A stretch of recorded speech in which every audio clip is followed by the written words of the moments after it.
Hello guys, কেমন আছো? আমি সোনালী বিশ্বাস আর এটা আমার ইউটিউব চ্যানেল। তোমরা নিশ্চয়ই আমাকে চেনো। আগের মতো ভিডিও দিতে পারি না বলে আমার সাবস্ক্রাইবার ভিউজ একদমই লোয়েস্ট। যাই হোক না কেন, কিছু ভালো জিনিস মিসিং করা যায় বলো? চলো আজকে একটা ভালো ভিডিও নিয়ে এসেছি। ছেলের ছিল সিটি স্ক্যান টেস্ট, আজকে রিপোর্টের দেওয়ার দিন, মানে গতকাল রাতের কথা বলছি।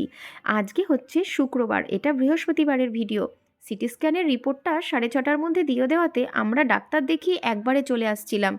রাস্তার পাশেই যেহেতু মেলাটা হচ্ছিল, তাই ছেলে বায়না করেছিল, বাবা মা চলো মেলা দেখব। কিন্তু আমার মন আর আমাদের সবারই মন একদম ভালো ছিল না, যেহেতু ছেলে অসুস্থ। কি হয়েছে ছেলে সেটা পরে জানাবো, চলো আগে মেলাটা ঘুরে দেখি।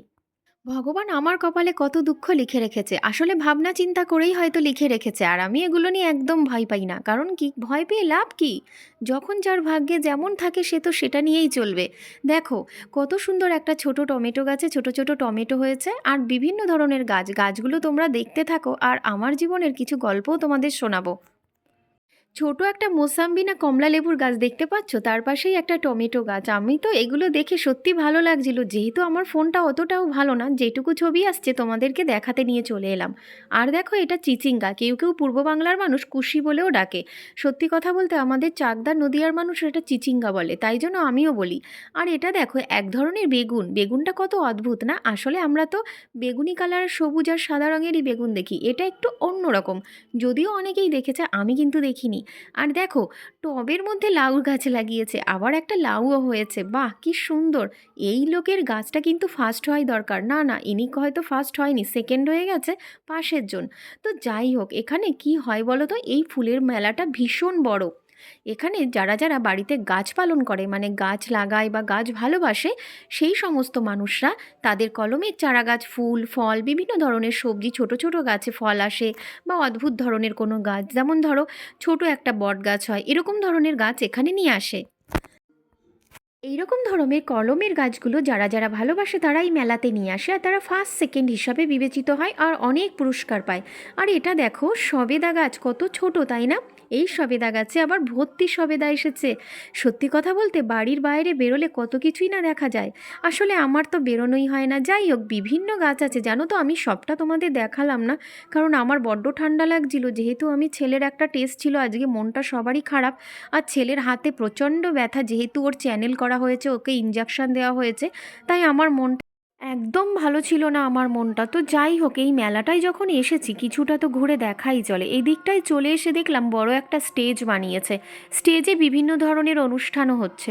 সত্যি কথা বলতে এবার ইচ্ছা ছিল ছেলেকে এখানে গান করাবো, কিন্তু না, ওর একটার পর একটা সমস্যা কেটে যাচ্ছে ঠিকই, কিন্তু একটার পর একটা সমস্যা হচ্ছে। যাই হোক, আমি কোনো দিনও আজ পর্যন্ত কোনো অন্যায় করিনি, আর কেউ যদি আমাকে ইচ্ছা করে অন্যায় সাব্যস্ত করে, মা কালী ওপরে আছে, নারায়ণও ওপরে আছে, তার পুরো একদম তাকে যে কী পরিমাণে তার ক্ষতি করবে, সে কান্না করে তো দূরের কথা, কোনো ওষুধ খেয়েও সে সুস্থ হতে পারবে না। তো যাই হোক, আমি তাও বলবো আমার শত্রুরা যেন ভালো থাকে, আর আমার যারা যারা ক্ষতি করে যেন পেট ভরে ক্ষতি করতে পারে, তাতে আমার কোনো অসুবিধা নেই। কিন্তু ভগবানকে একটা জিনিসই বলবো, ভগবান তুমি হাতে বাঁশি রেখে দাঁড়িয়ে থেকো না, হাতে একটা হাতুড়ি রেখে দাঁড়িয়ে থাকো, যেন সঠিক বিচারটা তুমি করতে পারো।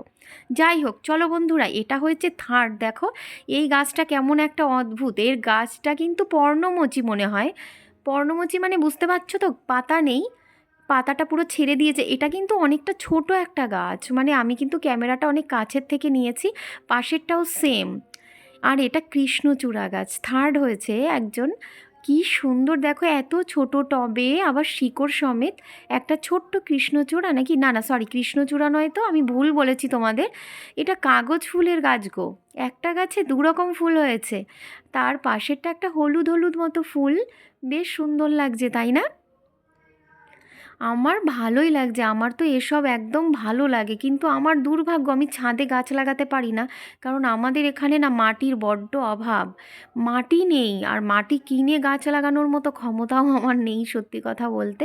তো যাই হোক, বর আর ছেলে কোন দিকে গেছে জানি না, তবে আমি আমার মতন এই গাছগুলোকে তুলে যাচ্ছে। দেখো পাশেরটা মনে হয় কী গাছ এটা জানি না, নাম লেখা নেই, তবে বেশ ছোটোর মধ্যে কত সুন্দর একটা বৃক্ষ, তাই না? তার পাশেরটা বলতে পারবো। না না, এটাও বলতে পারবো না। তবে যাই হোক, গাছগুলো কিন্তু সুন্দর, কৃষ্ণচূড়া আছে, আর তেঁতুল গাছও আমি নিজে চোখে দেখলাম, আর বট গাছ আছে, এইটা তেঁতুল গাছ, এই দেখো। তো যাই হোক, মোটামুটি সব লোকই কিন্তু অবাক হচ্ছে, আর বিভিন্ন সবারই হাতে একটা করে ফোন আছে, পাশে মানে চিত্রগুলো যে তুলবে।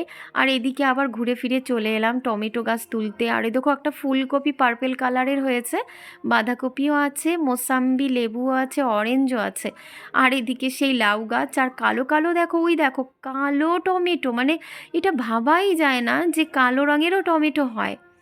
আমি আবার ওই দেখছো ডালিয়া ফুল গাছের ওদিকে যাইনি, কারণ কি আমার অত হাতের সময় ছিল না। আমি সেই লাউ গাছটার দিকেই চলে এসেছি। টবের মধ্যে লাউ গাছ, মানে অদ্ভুত লাগছে। আর এটা তো বেগুন গাছ, আমি চিনতেই পারছি আমরা। মানে এখানে কি বলতো, অল্প অল্প মানে ছোট ছোট গাছ, অথচ কত সুন্দর সবজি হয়েছে। এখানে অনেকেই ফার্স্ট সেকেন্ড থার্ড হবে যারা গাছ ভালোবাসে। আর বিভিন্ন ধরনের মানুষের ফুল ওই দিকটাতে, আরও অনেক হাজার রকমের ফুল আছে, আমি তোমাদের অত দেখাতে পারলাম না, কারণ রাত্রে হয়ে গেছিলো, সন্ধ্যা 6:30 7টা, মানে ঠান্ডা। ছেলেকে নিয়ে এতটা সময় বাইরে থাকাটা তো সম্ভব নয়। ওর বায়না করেছিল বলে একটু ভেতরে ঢুকলাম। সত্যি কথা বলতে মনটাও অত ভালো ছিল না যে মেলাটা এনজয় করব, আর ও কিচ্ছু খেতেও পারে না, ডাক্তারের বারণ। যার জন্য আমরা মেলাতে একটু চাও খাইনি, আমরা সোজা বাড়ির দিকে চলে আসছিলাম। আর এত ভালো ভালো যে গাছগুলো তোমাদের সামনে যে তুলে ধরতে পারবো, এটা ভাবার ব্যাপার। আমাদের এই চাকদা নদিয়াতে পূর্বাচল বয়েজ স্কুলের মাঠে এই অনুষ্ঠানটা প্রতি বছর জানুয়ারি মাসের 9 10 বা 8 9 তারিখ করে হয়। আমি যদিও বিয়ের পরে 2 4 বার অ্যাটেন্ড করেছি, কিন্তু তার মধ্যে ছেলে এই যে এই বছরটা অসুস্থ ছিল, আর আগের বারটাও যাইনি। তো যাই হোক, কেমন লাগছে অবশ্যই কমেন্ট করে জানাবে। আমার তো বেশ ভালো লাগলো ঘুরে ঘুরে দেখতে। আর আমার ছেলে যেহেতু অসুস্থ ছিল, আমি তাই জন্য বেরিয়ে আসার চেষ্টা করছিলাম, কিন্তু ওদের আমি খুঁজে পাচ্ছিলাম না। ওই জন্য আমার হাতে ক্যামেরাটা চালিয়েই রেখেছিলাম, যে যতক্ষণ না ওরা ওই দিক থেকে ঘুরে আসে আমি আমার মতন করে গাছগুলোকে তুলি। আর এই কমলা লেবুগুলো, এগুলো দেখো, পাতা কম লেবু বেশি, বাবারে বাবা। আর এটা সবেদা। আমি যদিও তোমাকে আগে তোমাদেরকে সবেদাটা দেখিয়েছি, আবার দেখাচ্ছি। মানে কি সুন্দর, কাছের থেকে তুলেছিলাম অনেক। আমি মনে হয় একজন যে এতটা সময় ধরে তুলেছি, অন্যরা তো অনেক তাড়াতাড়ি করে তুলে নিয়ে আর ওই সাইডে চলে যাচ্ছে। ওই যে সামনের ওই সাইডগুলোতে আমি যাইনি। এবার আমার বাড়ি আসার প্ল্যান, কারণ ছেলে অসুস্থ তো। আমাকে দেখেই বুঝতে পারছো, চোখ মুখ খাওয়া নেই দাওয়া নেই ছেলেকে নিয়ে। সিটি স্ক্যানের টেস্ট ছিল, ওই রিপোর্টটা যেদিন মানে বৃহস্পতিবার ছিল, সিটি স্ক্যানের টেস্ট সকাল 11:30টার মধ্যে শুরু হয়েছিল, আর হতে হতেই 12টা ধরো, তারপরে রিপোর্টটা বেরোলো 6:30টায়। ওই রিপোর্ট নিয়ে আবার ওখান থেকে বাইকে করে যাকে দেখাই, সার্জন, সেই স্যারকেই ওকে দেখাই, ওর গল ব্লাডারের স্ল্যাশটা ভালো হয়ে গেছে। ওটার থেকে আবার নতুন একটা সমস্যা হয়েছে, কিছু খেলেই ওর কষ্ট হয়, ব্যথা, প্রচণ্ড ব্যথা হয়। যার কারণে একটা ধরা পড়েছে, একটা লাইন, যে অ্যাপেন্ডিক্স, মানে হালকা অ্যাপেন্ডিক্স ধরা পড়েছে। ওটা 2 সপ্তাহ টাইম দিয়েছে, যদি 2 সপ্তাহর মধ্যে গলা ভাত খেয়েও যদি ব্যথাটা হালকা হয় তাহলে অপারেশন করাতে হবে, আর না হলে অ্যান্টিবায়োটিক ওটা ভগবান দিয়ে। আছে আমার পাশে আমি জানি, আর ঈশ্বর সর্বদা সৎ মানুষের পাশেই থাকে। যে যতই রাম রাম হরি হরি বলুক, তার অসৎ অধর্ম হলে তার সঙ্গে কোনো দিন থাকবে না, এটা আমার বিশ্বাস। সবাই সুস্থ থেকো। টাটা।